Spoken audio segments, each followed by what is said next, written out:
Ugh.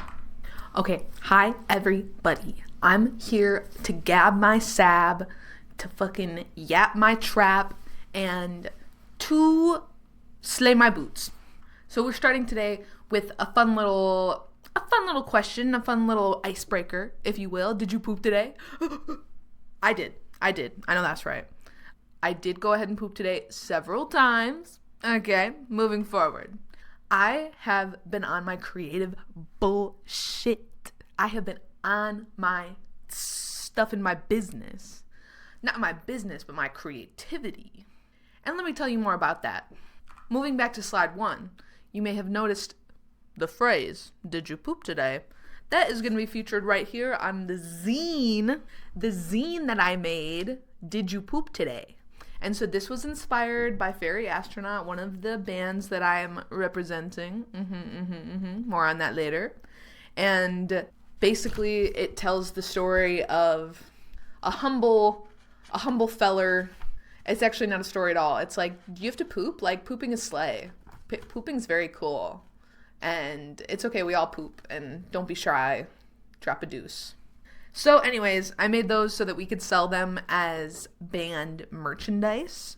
And so that was it was really hard. No, but it was really uncomfortable to create that and be like, yes, we're going to charge people money for this. We're going to charge people $5.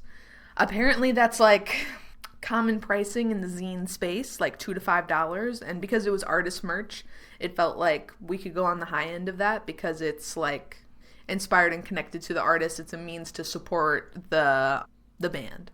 So we did sell one. So I'm a selling artist now.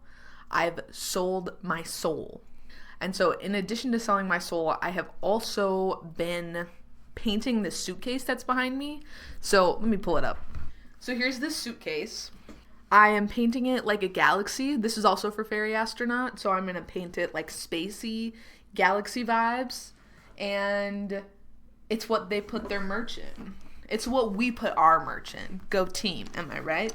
Boom, boom, boom. Ooh, that is stinky. And when you get secondhand suitcases, that's what you get. You get a little bit of stink, a little bit of stank, a little bit of funk. So anyway, I've been doing a lot of creative stuff because I'm back on my jobless behavior. Okay, who missed her? Me. Yeah, so work is paused again. The work that I just took my earring out. That's awesome. Let me put that back in. Need something to do with my hands. Okay, so back on my jobless behavior. I've been filling out unemployment. Now I'm going to fill out unemployment and say, hey, I wasn't even working another job. Maybe they'll give me more money. I don't know. Right now it's $117 a week, I think, is what they allotted for me with a maximum amount at $3,000 something. So, I mean, if they'll pay me out $3,000 over the span of several months, I'll take it. I will. Here's the thing is I'll take it. Hey, Harley. But so because of that, I've been doing more creative stuff, not only to support the band, but I finally did a lino cut again, and I made prints, and let me get them out. Let's take a look at those two. Okay, so basically I was drawing, I was doodling, and this ended up being the design that I landed on. And so I did it in 2 chunks, in 2 different stamps. And so that way I could get, come on. So that way I could have the full print be 2 different colors. And so you'll notice here that there is a gap there. I did go ahead and forget one of the shapes, and then I cut the stuff out of the way on both, basically. So there's nothing there, but that's okay. It was fun. I had a lot of fun with that. It did feel like doing creative stuff, just for the sake of doing creative stuff, which felt very fun. And very fun in the sense that I was not super stressed about the outcome, and I was not pressed. Not stressed, not pressed, but I was well dressed. And I felt good about it. Anyway, creative stuff. I feel that I'm really reframing myself as a creative person, and that being like a bit of my brand. So speaking of my brand, that is what Creative Bean is, what I call my like crochet Instagram, where I sell my crochet goods. I don't sell them online. I just did like a market, and so I had to come up with an Instagram just to like send as part of the application to be a vendor. And so anyways, Creative Bean MKE on Instagram, check me out. I am a creative little bean. My like normal software business is called Curious Bean, and my third value is humor. My third core value, so curiosity, creativity, and humor. So maybe what you're listening to now is actually humorous bean, unless you're not laughing, in which case it's fibulous bean. Humorous is a bone, right? You're humorous? That can't be right. Your tibula, your fibula, your humorous? Never mind. Moving on. Okay, on the flip from creative stuff, I just want to like give some space to talk about like being capitalism pilled, because I fear that I am having trouble divorcing myself from capitalism, in part because I can't, and in part because I shan't, and in part because it's just hard. It's just difficult.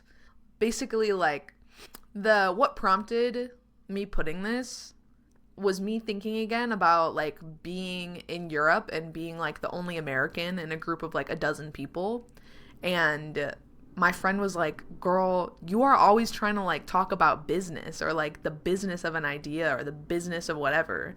And I was like, damn, I'm so embarrassed. Like, really? Like I felt, and maybe it is just like because of America and me being raised here in the US, maybe it's because capitalism is ingrained in everything we do, and finding joy outside of it is like not intuitive.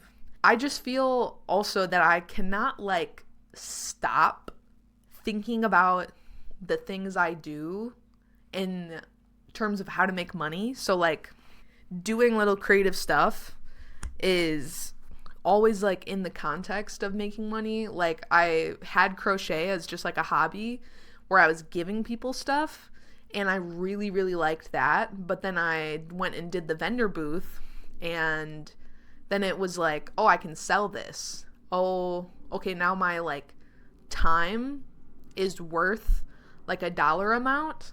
Like I could calculate it out based on how much I sell something for and how long it takes me to make.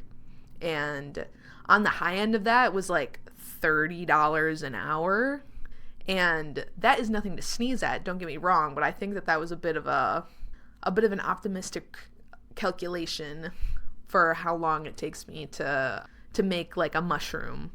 And so I think I want to go back to crocheting being like something that I gift people, that like if somebody has a need or if someone has a desire that I know and I love, like I just make it for them. I don't charge them money.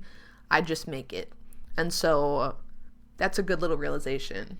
I think I'm going to go back to making more mushrooms, because now that I like gave out mushrooms at the UIF meetup, I gave them to all the fabs, like all of the, essentially like the camp counselors of the conference. I made them for everybody, and they were a huge hit. And it just like made me remember why I liked crocheting. And like while I was crocheting them, I was like, my motivation was like, they're gonna love these. I was like, I can't wait to give these to them, and they're gonna love it, and they're gonna be like, oh my god, I can't wait to put my chapstick in here and like carry it around and flaunt it around. It'll be so cute. And so that, instead of being like, not that like selling stuff is bad necessarily, like now that I say this out loud, I'm like, I sold mushrooms.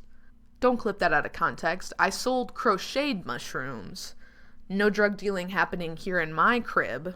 I sold mushrooms both at like a market, like a handmade market, and at Interval at the cafe that I was working at, like on the side, like quite literally on the side of the room. I had like a little tree with the little mushrooms hanging, and then like a QR code and a little bit about me being like, these cost $15, and thank you so much for supporting me, and illy bless. And I think that's just as, I don't know if it's just as valuable. It's like cute in its own way to exchange value monetarily, but it's not the only way that I want to do business, is maybe the point here. And so I'm trying to get into the habit of like trying to do resource exchanges or like labor exchanges or whatever it is, to like divorce money from like the time I'm spending. I think I might have talked about this last episode. So I'm trying to be less capitalism pilled and more socialism pilled, if you will, more like community oriented and more like focusing on what I can give without the like expectation of what will be returned to me, and just like trusting and believing in like the community that I have, that like when I need something, like that they will be there. And fortunately, I guess, like on the off chance I need something my community can't provide, which is going to be likely, I can always lean back on capitalism, bro. I can always go to fucking Target.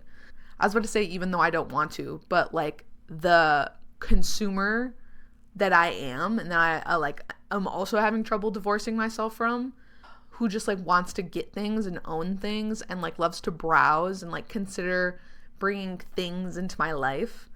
I love going to Target for that reason. I love going to the dollar spot. I love looking at the clothes. I love looking at the makeup. I love looking at the home goods section. I love looking at the organization. I love looking at the seasonal section. I just love, like, if I'm being honest, I just love shopping. And it's just fun, even if I'm like window shopping. And like now that I have money and that I have like disposable income to an extent, like contrary to how I was in like high school and college, I get to sit here and be like, do I want this? Like, what purpose is this going to have in my life? And I feel good when I feel like I make a well-informed and like well thought out decision, especially if it is like to buy it, because then I'm like, sick, good job, bestie. Or if I decide not to buy it, it feels just as good because I'm like, sick, good job, bestie. Oh my God, I feel like there's so many noises coming out of my mouth. In addition to the words, like I am having these like hiccup situations, whatever. So, you know what? We're going to skip this one for now.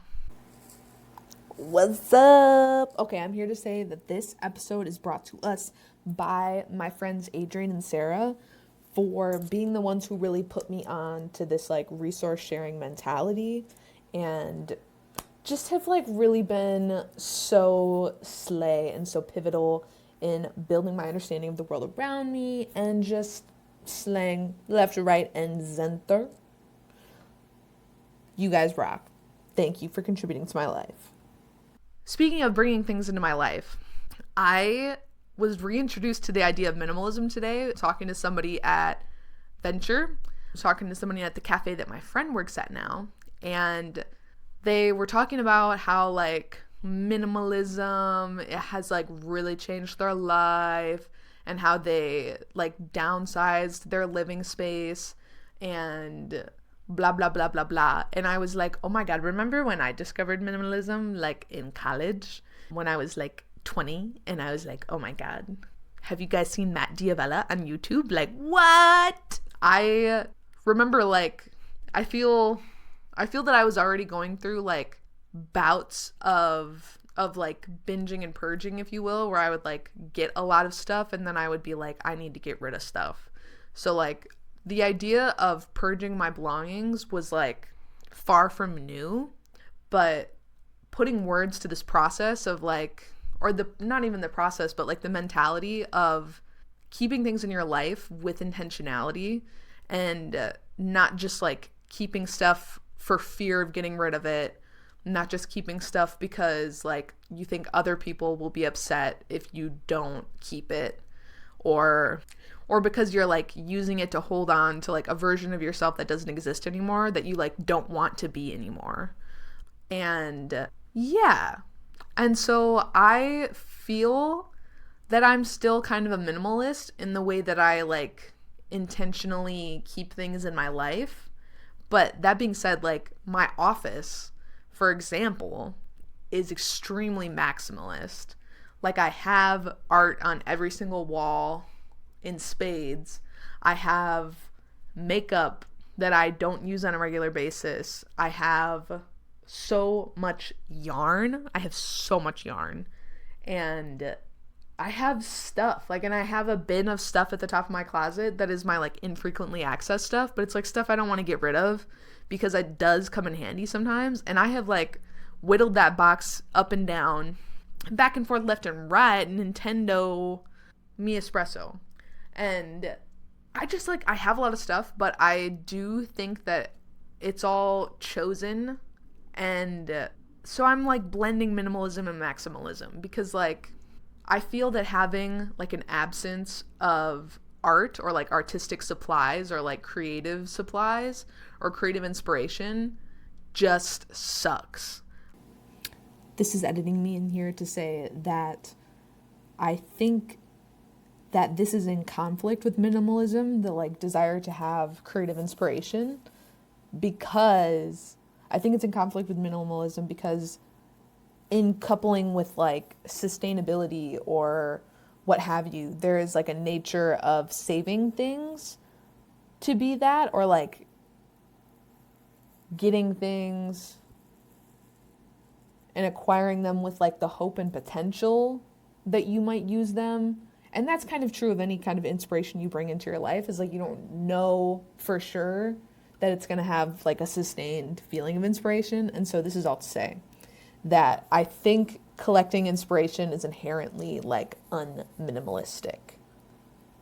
Though you could argue that minimalism says, like, it's what you value and not, like, just anything in excess is bad.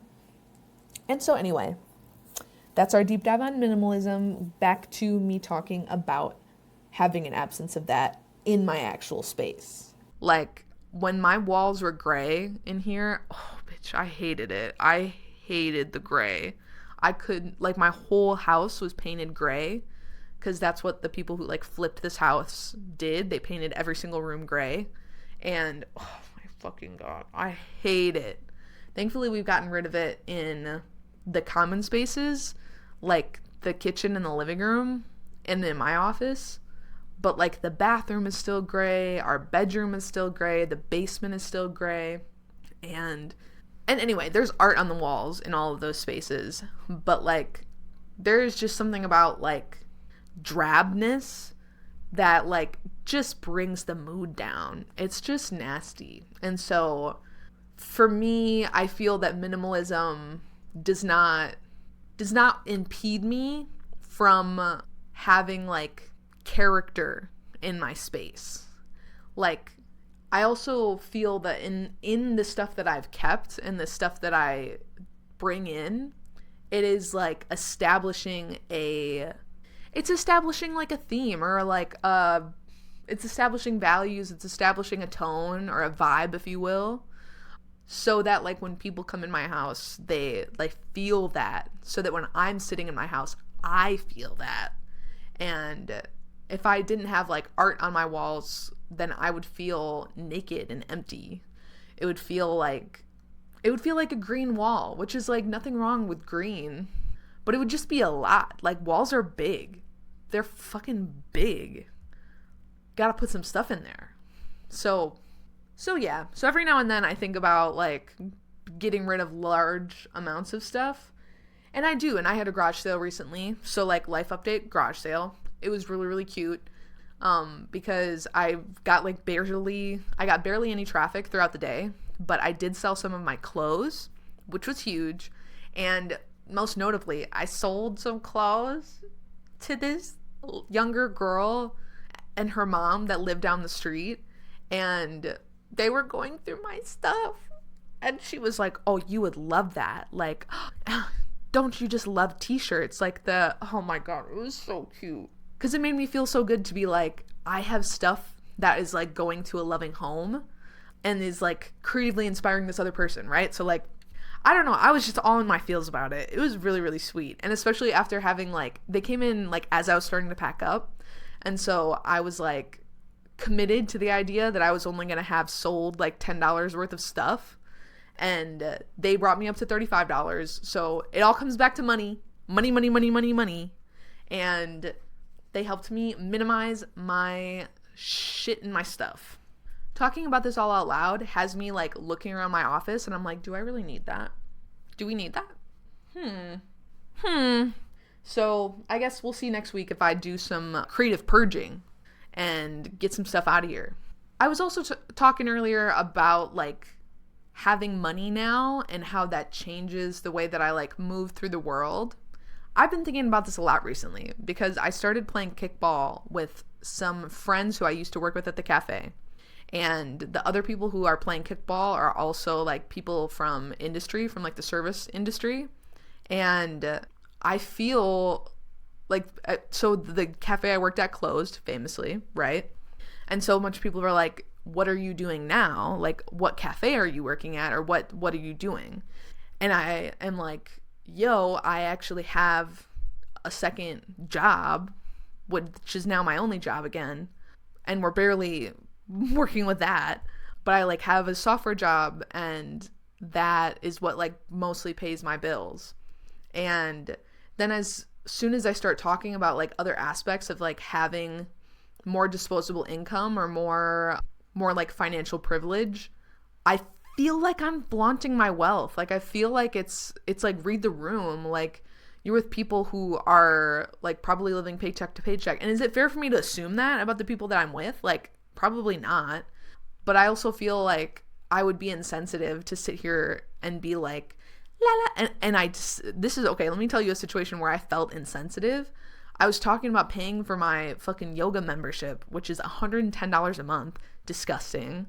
And I was like, I have never paid this much money a month for anything. Like, but if I go to yoga several times a week, like this has to be worth it, right?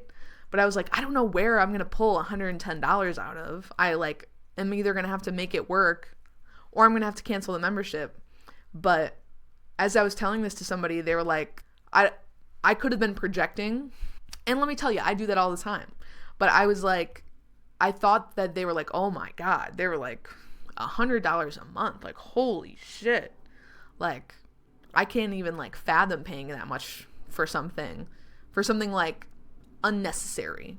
And so anyways, I think that this is mostly a lot of projection, but I feel like there is like a healthy amount of like reading the room that I should maybe do.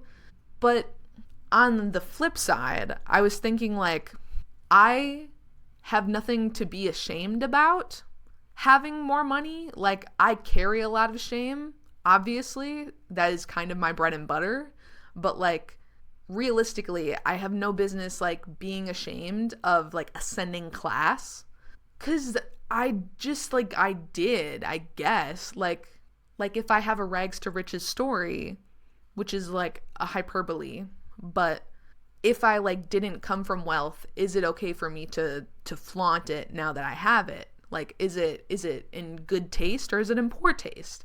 And I don't know. Because I also, like, let's be really fucking real for a second. I'm saying the word wealth, like W wealth, but like what I have is not wealth. What I have is like an emergency fund of like what I have is enough money that I won't be like shit out of luck if I have something horrible happen to me, or if, for example, I got some fucking beef with in my insurance company with Anthem Blue Cross Blue Shield. Fuck y'all. Hate you guys, because I started seeing an OCD therapist, and they are like, we're not covering any of it. And like, is that the coverage I pay for? Yes. There's like, I fucking hate insurance. It's like the biggest scam in the world, because you have to like pay for the coverage you think you're going to use, and mental health stuff is like seldom covered at all. And if you want it to be covered, you have to like pay ridiculously high premiums for it, and then it's like the same dealio. So anyways, they're not covering any of my OCD therapist, who I had already seen for 3 appointments. And so they went ahead and gave me the bill. Okay. And this is like the insurance prices. So like, this is what they charged a massive insurance company. But for 3 appointments, it was like well over $1,000. And I was like, what the fuck, bro? What the fuck, bro? $500 for the initial appointment is insane behavior. That is just outrageous. Oh my God. I like feel viscerally awakened thinking about that cost. Like, this is probably how that one person felt when I was explaining a fucking $100 a month yoga membership. Is this the next thing? No. But what was I saying? So I think that I don't actually have to pay the insurance price if I'm paying the entire bill myself. Like, I think they do a self-pay price, which is a maximum of like $240 an appointment.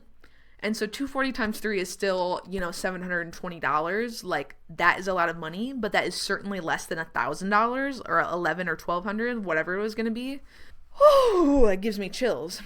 But so I have enough money that, like, that is not going to break me. Like, I have an emergency fund. I will pull the money out of my emergency fund. I will use it to pay my credit card bill. And, like, my life will go on. I will not, like, be able to replenish my emergency fund within, quickly. I don't think. Especially if I stay in this jobless behavior situation. Especially if I, like, keep not making money. Because currently this week, making no money. Okay, earning zero income. Okay?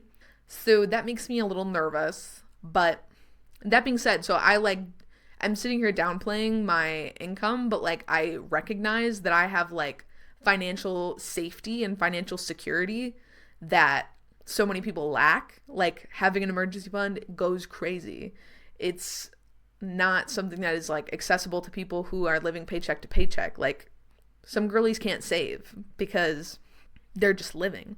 And then also like the access to the knowledge about how to be like financially prudent and like try to dig yourself out of like the paycheck to paycheck lifestyle is like not easy to find necessarily, especially if you don't know that you need it. Like, most people, I shouldn't say this. The impression I get is that a lot of people who are poor and who are living paycheck to paycheck, like, don't realize that there might be a way for them to, I don't want to say like escape poverty, because like that is a big undertaking, but for them to like have some more financial security and like save even just a little bit. But also, like, I don't know people's situations. I feel like asking you to save a little bit when you make like a few $1,000s a month, like, and you have to pay for housing, you have to pay for fucking food, if you have a family, if you have pets, and like, who would I be to say that like you don't have enough money to support like, there's a hair on my tongue, god damn it, there might be more, ew. And like, who would I be to say that like if you have pets, like, pets feel like an optional thing, kids feel like an optional thing depending on your situation, right? Who would I be to say that that's like irresponsible to care for those things when you don't have enough money? I don't fucking know it, and that's none of my business, truthfully and honestly. I think that we should have a social safety net that makes sure that families and caregivers like have the financial security to like provide that care for others, like for those who cannot care for themselves, a la kids, a la elderly, a la like special needs, a la sick, people who are sick and ill. And I get that that's easier said than done to like have a social safety net, but it's also like not that fucking hard. Like, a bunch of countries figure it out. So like, I'm sure that there is a way. Like, there's money kind of everywhere, for example, in the pockets of billionaires. And I don't feel like it's a hot take for me to say that like I'm a big anti-billionaire girl. Billionaires just like should not exist. Like, you don't need that much money. You just don't. And I understand when you start like earning a lot of money that it is difficult to give it away, that like you can employ people full time to like give your money away and like give it to causes that you care about. And some places like can't handle an influx of extraordinary amounts of money. So it's not like you can just like give it all to one place. But what the hell are you doing that you're earning that much money anyway? Like, give some of that money to the people working, to the other people involved in this venture. Like, nobody is truly self-made, because there's no doing stuff yourself ever. Like, you didn't raise yourself. You didn't, like, you probably had a family unit. If you didn't have a family unit, like, I know there's like, as I was saying, like rags to riches stories of people like pulling themselves up by their bootstraps. And, you know, who am I to say that, like, if you have experienced like homelessness or I don't know, other negative side effects of capitalism, let's say, that you don't like deserve to earn as much money as you want. Like, I just think that if you're making that much money, you must be exploiting somebody. Like, somebody's labor, somebody's time, somebody's value is getting exploited and disproportionately serving you. Like, I just like, it really should not be a hot take that like $1 billion is just too much. Like, just because we have a bunch of billionaires now does not mean that this should be like commonplace and normal. Like, it is so whack and fucked up for somebody to like prioritize building their insurmountable wealth to larger insurmountable amounts, like, instead of, and like while employees and like while employees are making minimum wage or they're making like less, they're not making like a living wage or like getting their profits shared out appropriately. So like when companies do profit sharing, that's great. Like, literally put it in the hands of people in like the middle class if you have to. Like, put that money down. Put it down. Like, trickle that shit down if you really want to. Like, if you're really about it, trickle that shit down. I'm not asking you to like donate to charity for all of your like giving back to the community. Like, let's get a little creative here. It's not even that creative to like give more money to the people who are like helping earn you money. And like, it just pisses me off. Like, I feel that I could not talk about this enough without like getting riled up at being like, and let me say this, and imagine flaunting that wealth. Like, have you no shame? Like, I cannot imagine being a billionaire and like spending stuff on myself and like buying all this like shit that I don't need. And not shit that I don't need, but like shit that's in excess or things that are like unreasonably expensive just because like you can. And while like employees of yours or like other people in your like chain of productivity like are gonna be like mega fucked by $1,000 medical bill.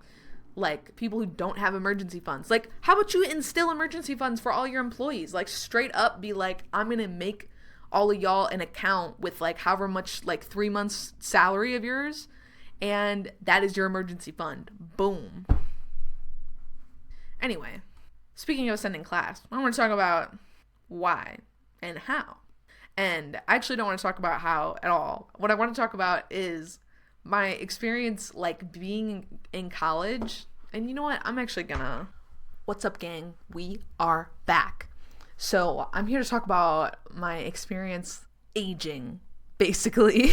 I was just talking to my friends Mackenzie and Lex last night about like what we were like in high school and how that changed maybe in college and now like into our adulthood. And I was like, yo, while I am the same bitch, I was like super fucking different. And like the public perception of me and my perception of myself were so drastically different to like how they are now. Because in high school, bro, to any of my fellow LaFollaters, hey, comment down below what you thought of me in high school. Okay, let's face our fears. In high school, and in middle school, we'll just lump it all together, I was kind of a rat. Like, I generally like would say people didn't like me, and you know what? Didn't like myself. I like thought I was basically worthless, which feels ridiculous saying out loud, but like it was quite literally because like boys didn't like me, and like people made fun of how I looked because I looked kind of ratty. I was like braces, glasses girl, teeny tiny. I like, until my sophomore year, the end of my sophomore year, I was like under 100 pounds and was like 5 foot. I very much like hit 5'2" and like never stopped, or excuse me, never continued growing. But at some point in high school, I started thickening in my legs and my butt. And anyway, I was tiny and I was kind of fucking annoying, if we're being honest. Like, I said, like, one of my defining traits was that I was like smart, but really was that I was like good at school. And that is to say, I was good at taking tests, and I was good at like taking notes.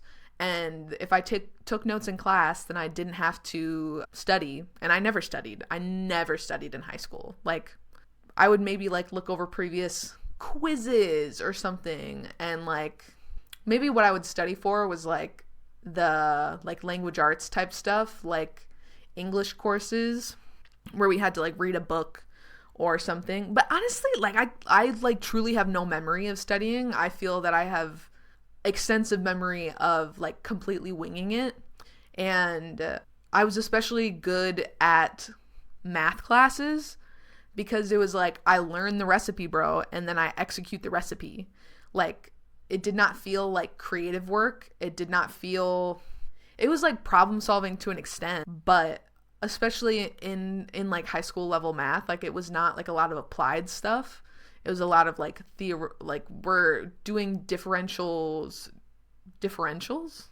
integrals. I took calculus in high school. Big girl. Basically, like I rode on like being good at tests, and so it was like the understanding among my peers that like I was the good at school one, and so I would be, you know, favored to like take control of a project or what have you, probably because they were like, we know that Sabrina will do the work and we won't have to. And that's so real for them.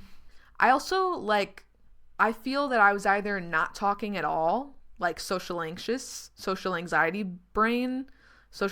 moment, or I was like not shutting up and just couldn't get enough of like hearing myself talk. And so that's why I feel like I was maybe annoying, because like when I finally did talk, it was just like blah, blah, blah, blah, blah, blah. And I got feedback actually in college then that like, you know, like you don't always talk, but like when you do talk, you always say something important. And I was like, that's crazy. That's crazy. I was like, you don't know what you just did. You just validated the yap. You validated the yap, and now I'm going to keep doing it. So I wasn't like, how you say, popular in high school. Like, generally people didn't really like me. I got along with people. I'm like an amicable person, and I'm very like, I lack, what is it? I am easy to get along with because I'm trying so hard not to like rub you the wrong way. Like, when I'm interacting with new people or people who like I perceived to be cool and popular and like in a higher social class than me, I was like, cannot make them hate me. Like, they already, I felt largely that I was not hated, but I was like ignored and just like not really considered ever. And that is such like a special feeling to be like I was talking about yesterday, how I didn't realize like when other people talked over me that they could still hear me. Like, I thought that my voice like literally got erased. And so I was like, so I just kind of like started saying stuff, and then I would assume that nobody heard me, and then I would say other stuff as though people didn't hear what I said. And not to say that this ever like got me in trouble or anything. Like, I just think it's interesting now that when I talk and people are like, what did you say? Like, you said something about this, and I'm like, oh, I'm shaking in my boots. I was like, I didn't realize you heard that. It just is like insane to think then that there were people who were just like blatantly ignoring my contributions to the conversation. Like, just like didn't give a fuck. And how whack is that? That's so silly. I think a lot of my retrospective, my looking back says more to me about like the people I was interacting with and not about myself. Like, I forgive myself for being like an imperfect person and not like super socially adept, or not realizing that my like academic performance was not all that there was to value. And that's okay. Because when I got to college and I started getting bad grades, I was like, well, what if I told you now, like, if I tried to tell myself in high school that I would become like a personality hire, I would not believe it, because I was like, people don't like me. Like, why would people want to hire me, like, because of my personality?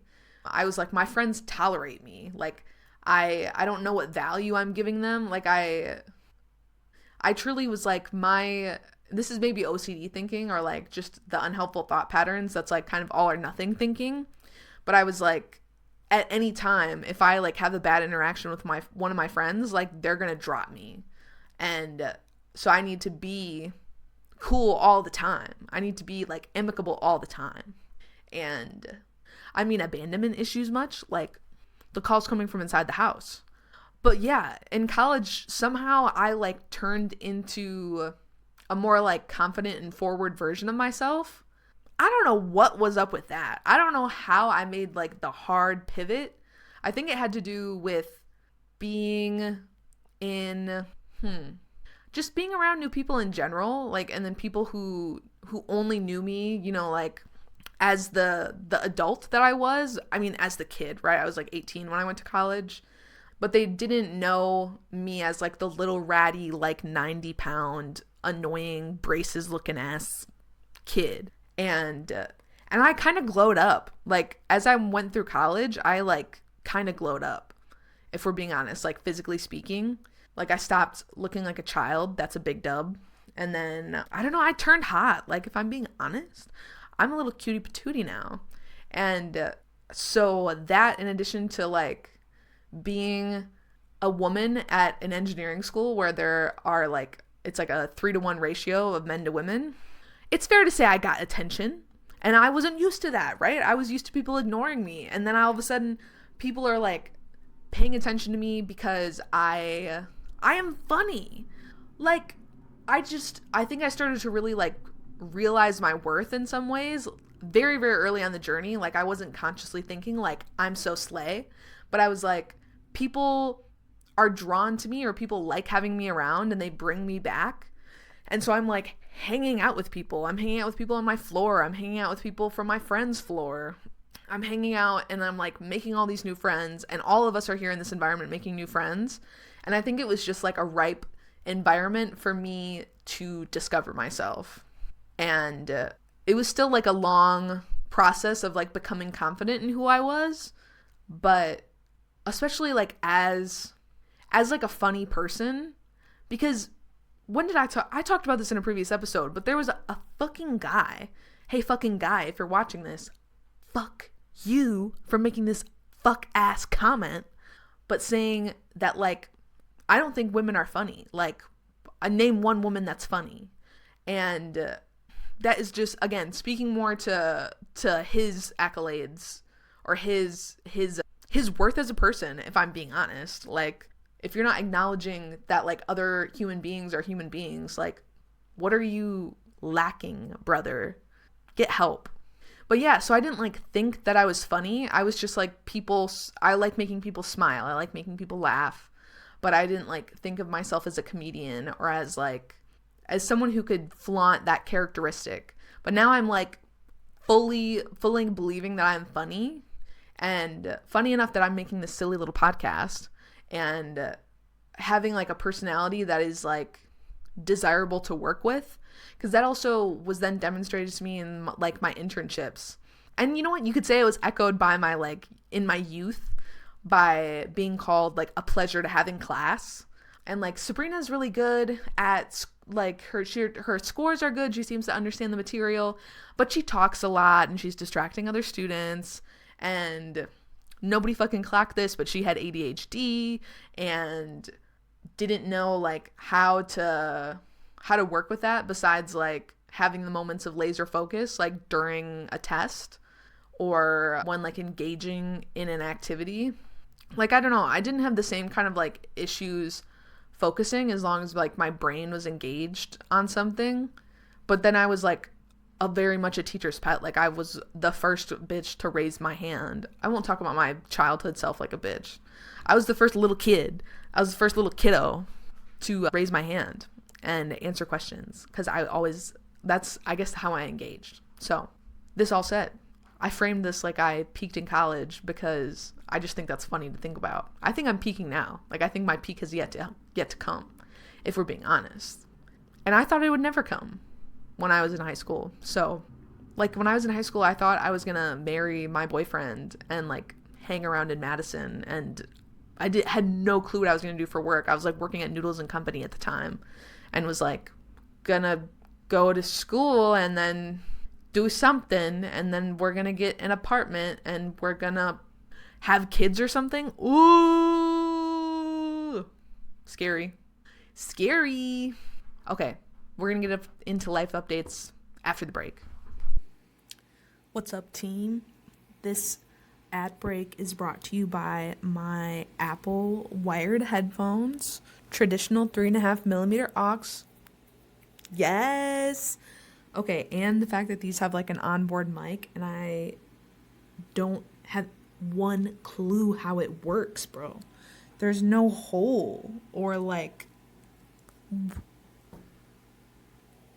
I just don't understand. I don't get it. Someone explain in the comments, please. Thank you. I'm not gonna Google it. What the helly? What the helliante? What the helly berry? Okay, brief life updates here at the end, and then I've got a closer, and then we'll be done. So, I'm going to Boston this weekend. Very exciting. This is my first time traveling for a wedding, and so we're going to see one of Colin's rugby teammates get married, and so there's like several events. Oh my god, my mouse. There's several events happening throughout the weekend to like keep us all entertained. And then on Sunday, we're going to have a little bit of time to like hang out in Boston before we fly back. So I'm excited. I feel that the weather might be bad because it's really, really, really rainy here in Milwaukee right now. Like the last 3 days, or the last couple days, and the like day moving forward are rainy.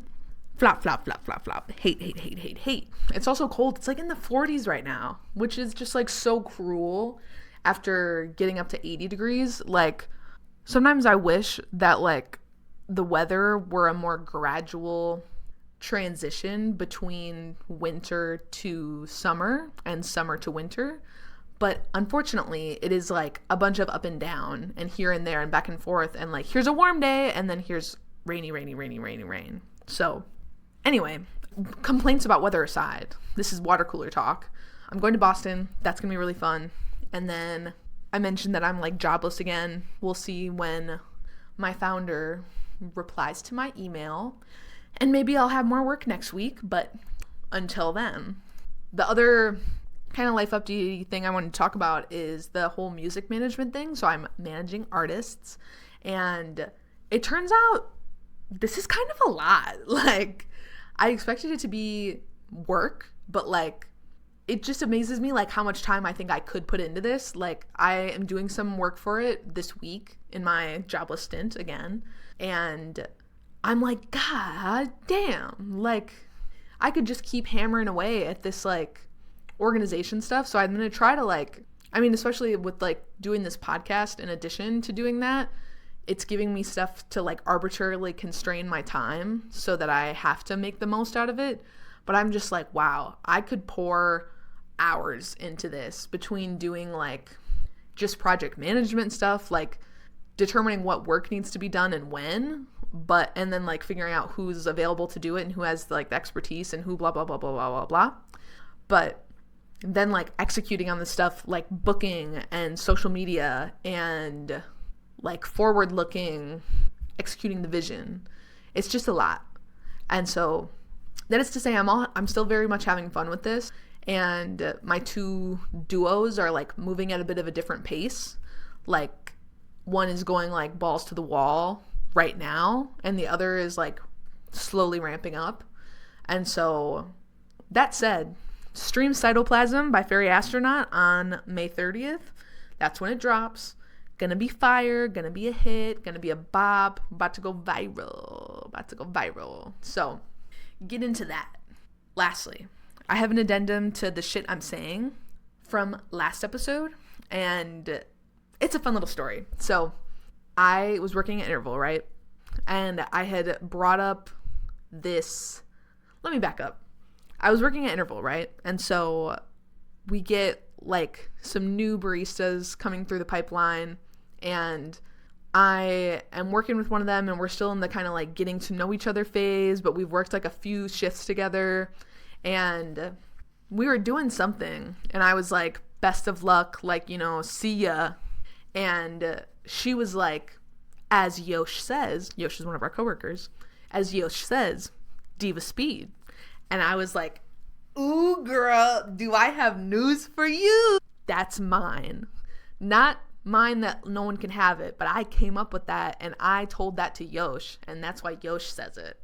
And so I was like, what if I told you you're talking to the founder, the creator of Diva Speed?